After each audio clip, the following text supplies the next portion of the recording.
Let me take a minute to introduce myself. I'm Rosaria Hawkins, as Arlene just told you. I'm president of Take Charge Consultants, and I've been working with leaders for over a quarter of a century, which means I'm either really good at it or I'm really old, or both. And to be truly transparent, I am not a mindful leader, but I play one at work. Or at least I attempt to play one at work. I've had the good fortune, though, of studying mindful leaders. That's how I got the fancy 3 little letters behind my name up there. And I'm convinced that there's a need for a new kind of leader and a new kind of leadership.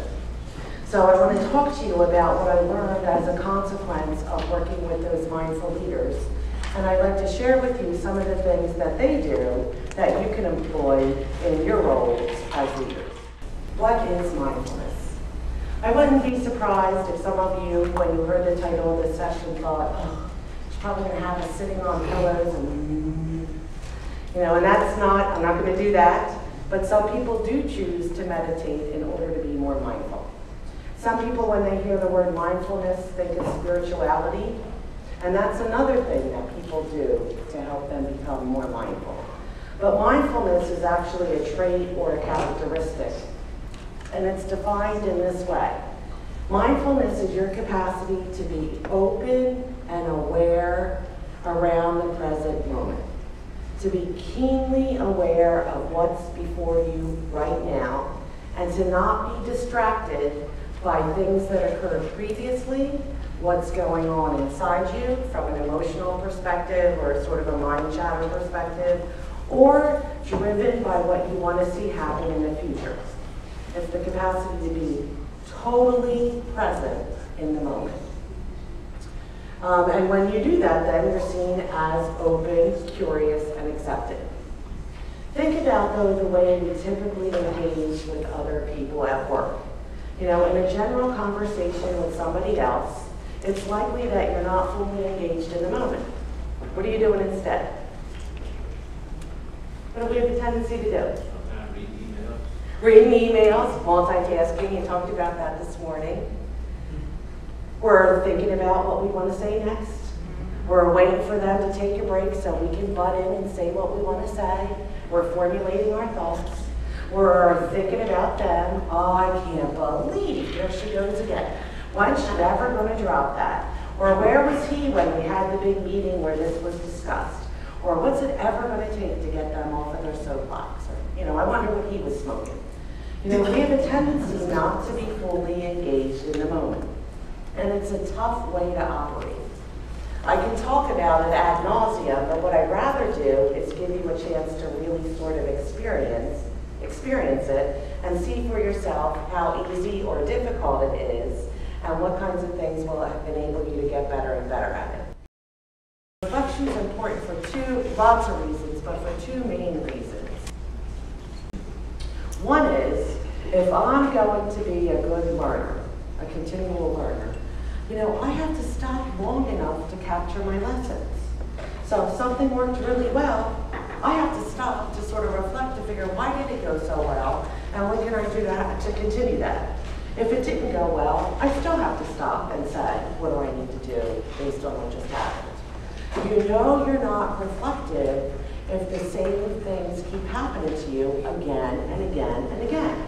You keep finding yourself in situations you don't like, guess what?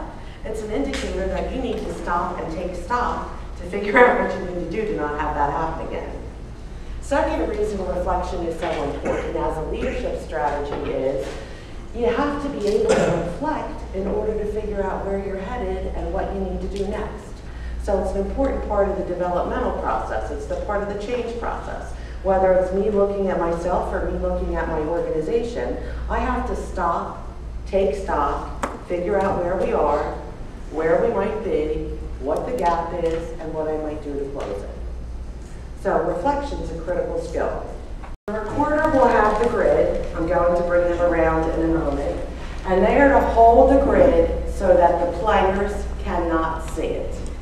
So if you already wrote down my grid, you're going to automatically become the recorder. So you have to keep the index cards when you get them up so that your players can't see them. The recorder says nothing unless these things occur. If all of the boxes get filled, the recorder needs to announce it so you can start a new game. If somebody loses, the recorder will let you know. And if someone incorrectly claims a victory, the recorder will let you know. Players, you win just like you win in regular tic-tac-toe when you get 3 in a row, vertically, horizontally, or diagonally. And you must announce your win. If you get 3 in a row and you don't announce it, you've lost. So you lose, that's one of the ways you lose. You also lose if you put a symbol in a box that's already occupied. So if you say B2 and there's already something there, the recorder will let you know. You lost, that game's over, start a new game. You lose if you incorrectly claim a victory, thinking that you have 3 in a row and you don't. And you lose if you do get 3 in a row and you don't claim your win. Got it? All right. So you can play as many rounds as you can play in about the 5 minutes or so that I'm going to give you. And we're going to come around and give the recorders, hold up your hand, your stats. And as soon as you get your stat, you can get started. The past and the future are only mental projections. We make up our stories about the past. We think about how it should be different or why it was the way it was or who made it come out the way it did.